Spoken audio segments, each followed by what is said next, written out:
Hey, Pastor Steve Waldron here. This is the third edition of the UBS Greek New Testament. Now, one of the things of a few that I like to do is I like to collect all of the different editions of the Greek New Testament, like the Nestle's Island. It's up to the 28th edition now. And the United Bible Society's edition, which is up to the 5th edition now. I just thought it might be kind of neat I've got some of the real older ones, like 1910, to let you see what's in these. So when you open it up, it's going to have a little map. And it's basically going to be all in Greek. And so non-Greek readers can still use it, but limitedly. And then it's going to have a page. This has got a little library stamp in it. Of course, I bought it used. They're usually fairly expensive, not used. Okay, this is the Greek verb system. Greek verb system.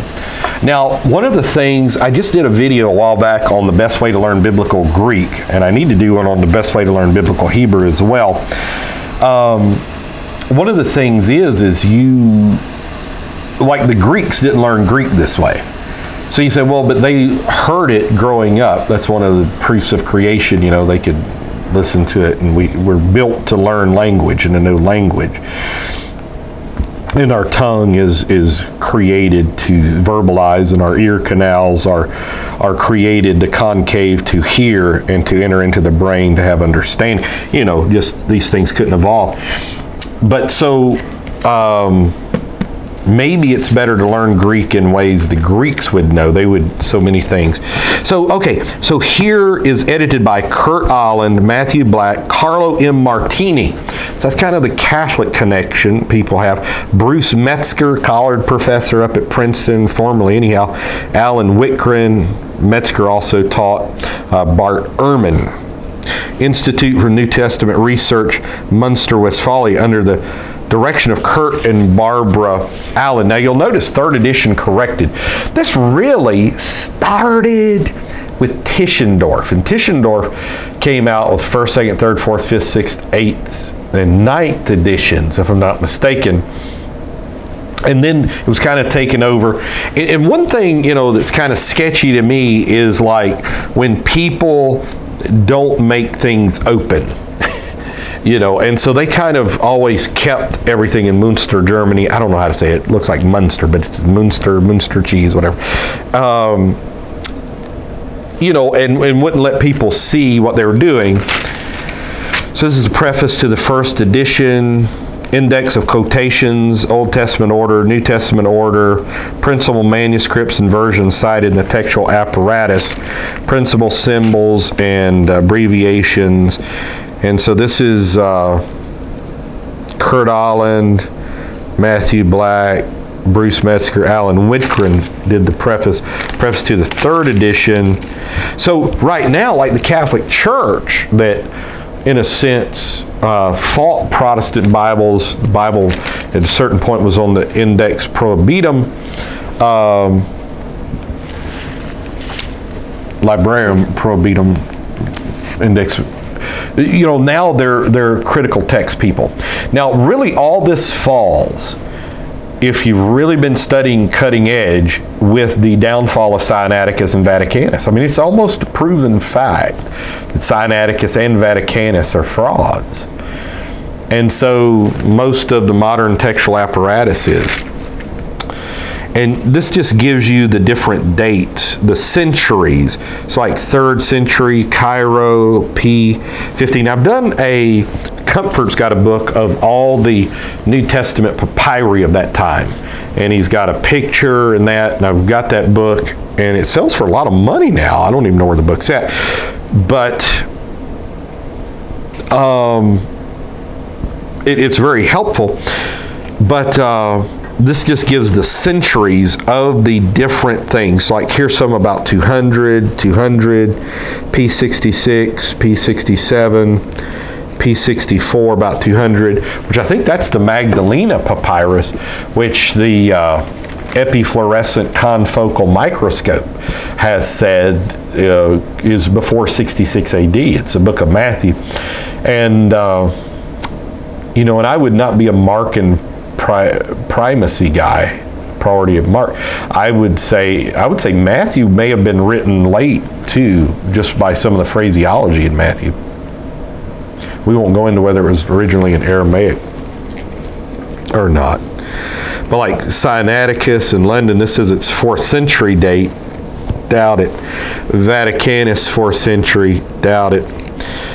Because it uses drop cap letters that didn't come for a long time. And then it has the different manuscripts and the dates in Roman numerals here. So that's very helpful. Now, Jack Mormon, some different guys like that also have these in a very helpful. They always examine these. But think about this, forever, O Lord, thy word is settled in heaven.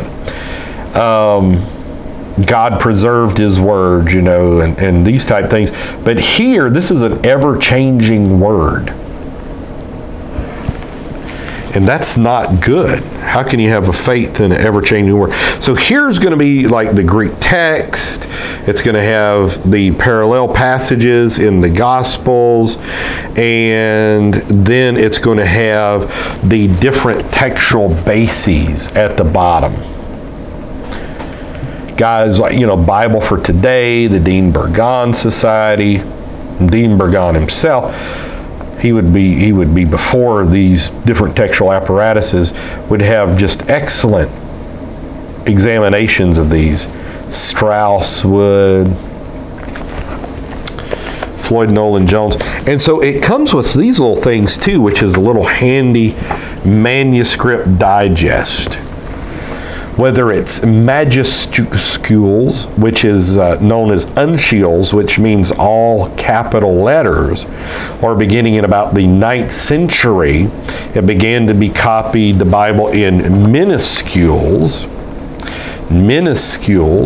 which is, smaller lettering, and almost all minuscules are Textus Receptus. And what's known as the majority text is really von Soden looking at like 421 different manuscripts. It's not the majority, it's not 5,000 plus manuscripts at all. So Paul tells of his conversion. Now, I used to read Greek. I used to take a Greek Bible to church and read it, and I enjoyed it and all this, but I've got reasons why I don't do that anymore. You could never know Greek enough to convince a skeptic that the King James is correct. That was my goal ultimately. It's like Erasmus said, look, there's not enough lifetime to learn Hebrew adequately. God has spoken by his Son. This is going to be Hebrews.